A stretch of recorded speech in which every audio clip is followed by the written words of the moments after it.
So here's the thing about a cheap dash cam.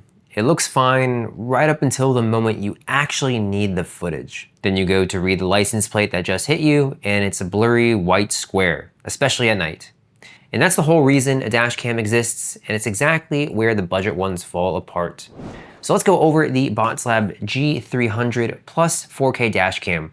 I'm gonna show you all the different features of it, then go over a quick demo of the dash cam and the app, and talk about who this is for, all to help you make a better informed buying decision for your dash cam. So this is a dual channel dash cam, a front camera and a rear camera that record your drive at the same time.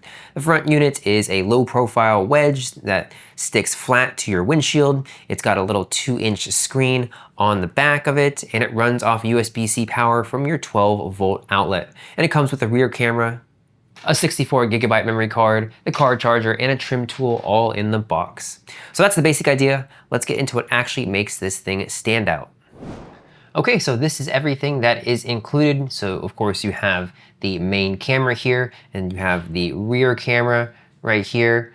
And this already has a sticky pad on it, as you can see. And then we have the 64GB micro SD card. Then we have the USB-C card charger right here.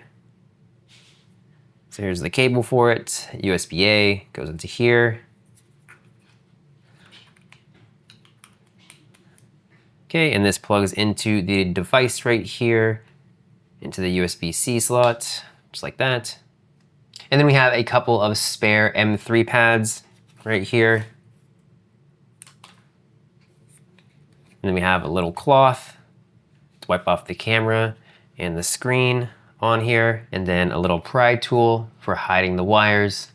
And then we have the ESD sticker for the dash cam to place it on your windshield. And then finally we have our quick start guides. So everything you need to set up the dash cam.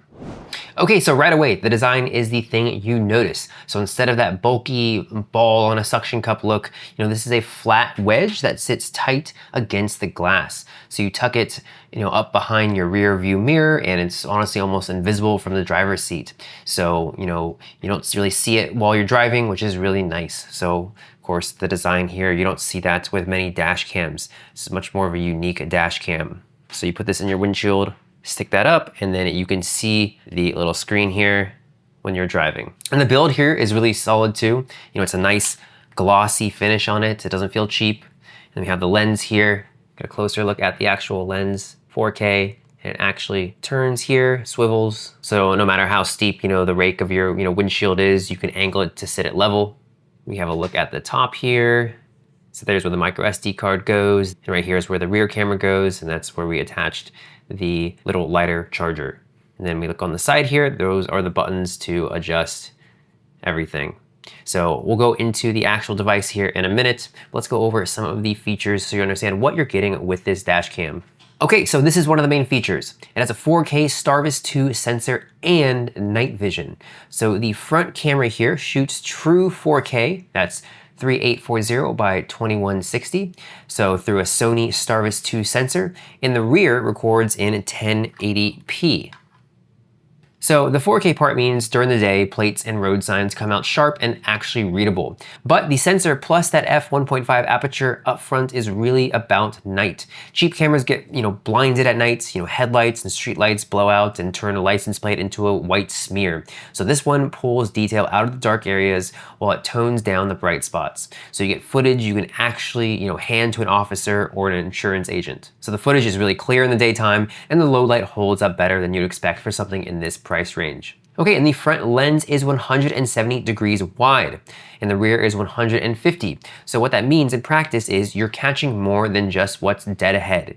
You're picking up the next lane over on both sides. So if somebody clips you from the side or a car drifts into you, it's in frame, not just off the edge of the shot. Another great feature about this is it has built-in 5 GHz Wi Fi that connects straight to the BOTSLAB app on your phone. So the reason 5 GHz matters, a 4K clip is a big file. So on older cameras with 2.4 GHz Wi Fi, pulling one to your phone takes forever.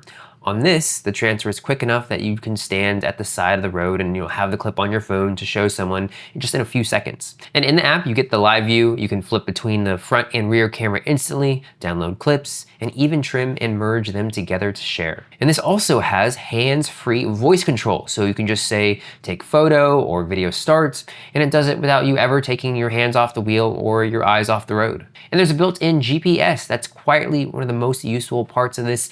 Every clip is automatically stamped with your speed and your route. So if there's ever a dispute about how fast you are going, that data is baked right into the video. There's also a fatigue driving alert tucked in the settings. So you can set it to nudge you after 2, 4, 6, or 8 hours of continuous driving, which is a nice touch if you do long hauls or road trips. And this also has a built-in G sensor for 24-hour parking mode. So if your car is sitting in a lot and someone bumps your bumper, the camera wakes up and locks a protected clip of it, and you can actually tune how sensitive that trigger is so it's not going off every time a truck drives by.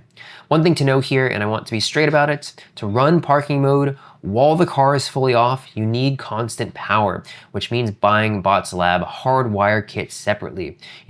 Off the included car charger, it records while you're driving, but it's not going to watch the car 24/7 on its own, so just keep that in mind. But that's not native to this dash cam. All dash cams require a separate kit, and they require that power. So, anytime you pick up a dash cam and you want that 24/7, parking surveillance, you'll need that hardwired kit. And overall, the installation is pretty straightforward. There are instructions in here, shows you a little video, just scan the QR code, and it's really just a very similar setup for a dash cam, for like any normal dash cam that you would have. Nothing special here. So that is one of the cons of dash cams in general. You do have to set it up. You have to spend time in the car setting it up, but it's not native to this one. It's just a little bit of a pain to do. So if you absolutely do not want to set up anything in your car, pretty much most all dash cams are not going to be for you. So just a quick rundown of it here. So these static sticker cams, this is what you put the mount on. So you put this on your windshield and then put this on. Just make sure you clean the glass behind your mirror, and then this will stick right on. And what's nice, is, if you ever move, it or sell the car, it peels cleanly right off. No baked on glue residue on your windshield. Okay, so now let's go over just the settings of this, and so you can just get a feel for what is on this dash cam. So go ahead and put this up here. So we have our SD card in the top right here, and the rear camera is also plugged in. There we can see it lights up when it's on. So we'll get a closer look here. So again, we have our 3 buttons on the side that we'll be using to navigate. So right now it's sensing that it's in an emergency because I'm just doing weird things with it. So we can see that it's working well, it's sensitive. Obviously, if this is in your car and it's doing barrel rolls, there's something wrong. So we'll go ahead and stop this, exit emergency. Let's get a closer look at the screen. So pretty small screen, common with dash cams. So then we could see on the top right here, we can see everything that's active, 4K, we have the microphone. We connected this to Wi-Fi. We'll go over the app in a second here. And then our other icons as well. And it's currently recording. We have the date, the time. So to go into the 2 different menus, there's 2 of them. So we'll first go to the top one here and adjust the camera angles or what we see. So press this twice. We can see right here, there's 3 icons. The bottom one's gear 1. There we go. It's kind of hard to see. There we go. So we can switch. Now that's the rear camera. And now we can see both. Picture in picture right there. And then press it once more. And it just flips the 2 cameras. And we can go back to just the 4K camera on front. Okay, and then the middle button here. That goes into the different files. So you can hear it said stop recording once I press that button. And here we can go through the different options. So we have our looped video, we have urgent video, we have snap video, and then we have time-lapse video, parking monitor, and photos. So again, you can also take photos with this, which is really nice. So currently, we'll go to the loop videos, see what we have. So we can see our latest video that we just recorded, and they each record on their own channel. So they're not baked in. So you can go see just the front camera and just the rear camera playback. So that's really nice that you have that. So we'll go into the rear camera right here. So you can hear me recording this review video here from the camera down here. So So really easy to access all of this. Then we can go back out and then just scroll through our different videos. Okay, so again, we have all these options for the urgent videos, snap videos, and those will show up here. So let's go to the urgent video. Currently, we have a few. That was with the emergency that got added to this folder. So easy to sort through your different videos depending on what they are. If there was an emergency, just a normal video, then we can easily find your footage. You don't want to be scrolling through a huge menu of different videos. You just want to be able to find the video that you need. Okay, going back out here. So it starts recording automatically when you go back out. So now we'll go to the settings, press the bottom button, and we see just a few of the settings. So we're already connected to our phone. We also have the video settings. Just go into that menu here. There are a lot of settings, so I won't go through all of them. I know this is a little hard to see, but we have emergency video sensitivity, the resolution, time lapse, emergency video time right here, recording switch, auto exposure, video mark, watermark, whether we want that on the video or not. So a lot of different settings. And then what else we have here? We have the driving assist that I mentioned earlier. We can activate that here. And then we have the parking monitor, system settings, and about the device. So you can really adjust a lot here. And overall, I found this screen to be big enough. Even though it is pretty small, you can see, it is a good size. You don't want it, really taking up too much of the windshield anyways. So I would say overall, it's a standard size. Most dash cams are more of a rectangular shape. This is a little more squarish of a shape, as you can see. Okay, now the app here. So we connected to the Wi-Fi. Just go into your Wi-Fi settings on your phone, click on the BOTSLAB, and then put in the password. They give you the password. It's included. And then you're connected, and then go to the BOTSLAB app right here. And then it'll connect, and it's started recording. And currently we're on the live setting. So there is our camera here. There's the 4K camera, and then we can go through the different views again by pressing the front. There's the rear camera right here. So we can just see the two right here. We can go to the screen recording, take a snapshot, so take an image, and then we can also see our altitude right here, as well as our miles per hour. Then we can go back on out. And this is our main settings menu. So we just came from the live. Then we can view the replays, different settings. Okay, so let's go to the replay here so we can see some of our videos. It stops recording. We can see our emergency videos. Go and tap on those right there. And then we can go ahead and any large, go in closer. Okay, and then we can also download the video on the bottom right here, take a snapshot, or edit the video as well. So first download the video so you can see just how quick that is. So really quick on how fast it downloads. That's why you want the 5 gigahertz. And then we can edit the video as well. So real simple, scrubbing, and then you can video merge and do AR rendering. So really cool how you can video edit as well in this. Most apps don't let you do that. And then of course we can export it in the corner right here, pressing the export button. And we can do that with any video. So we have all our videos up here: emergency video, loop video, time-lapse recording, parking monitor, video capture, and there's our photos. Start recording. And then we can adjust our settings here. Okay, so the settings screen here is a little bit easier to see than on the actual device. So here's where we can see the settings. We can adjust the brightness, can turn on and off the voice recording, have the video logo, set the speaker volume, time display format, all of that. Really customizable. So a lot of settings you can see that you can adjust, which is exactly what you want with the dash cam. So it's customizable to what you want.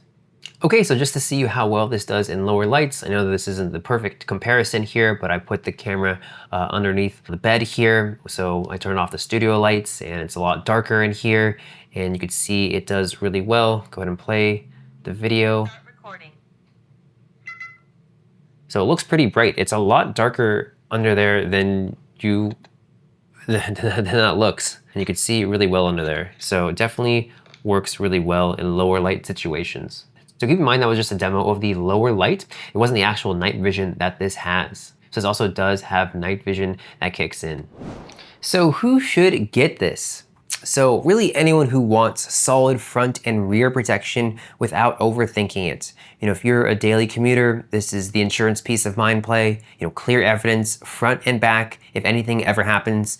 It's also a really good fit for rideshare and delivery drivers. You're in the car all day, the voice control keeps you hands-free, and having a rear camera matters when you've got passengers. And honestly, if you've been burned, by a cheap dash cam before, one where the night footage was useless, this is the setup that fixes exactly the problem. So who this is maybe not for. So if you specifically want true 24/7 parking surveillance out of the box with nothing extra to buy, keep in mind you'll need that separate hardwire kit there to make it happen. But again, most dash cams don't come with that hardwire kit and you do need to purchase them separately. So overall, this is a really easy one to recommend. You're getting true 4K up front with a Sony Starvis 2 sensor, a rear camera, a 64GB microSD card, GPS, and fast 5 GHz Wi-Fi. And it all but disappears behind your mirror once it's installed. So if you want clear, reliable protection front and rear without breaking the bank, the BOTSLAB G300 Plus is definitely one worth checking out.